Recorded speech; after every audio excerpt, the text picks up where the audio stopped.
This is pretty much where the Hutto Chamber of Commerce was started back in 1985, prior to the organizational meetings. I was walking out of my building, which is now the hair salon here. I saw two guys walking out of the building across the street at 105 East Street, who I knew, Kurt and Eric Johnson, and they were trying to do a little development in Hutto called the Cottonwood at the time, which was our first subdivision, and they were just getting started on that, and were also involved in the founding of Hutto State Bank. The Hutto General Store used to be City Hall at the time. We met in the middle of the street, started talking about things, and it got around to, why don't we have a Chamber of Commerce here in town? And they had a meeting to go to, but it stuck in my mind, why don't we have a Chamber of Commerce in town? So I went back into my building. There's a lady named Juanita Rossblock.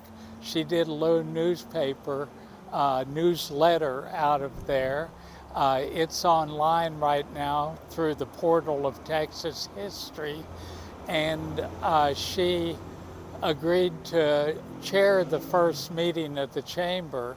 So in early 1986, we became a Hutto Chamber of Commerce in organization. And at the very first meeting, there was a little bit of a ruckus in that one of the local residents came in and had had too much to drink. And Juanita got very upset and resigned as chair on the spot. So I took over that first meeting, and we finished having it. Some of the main people that were at that first meeting were Mary Svraninsky, who was the postmaster at the time, Billy Sanders, who worked at a local bank, and then Jeannie Pimpler.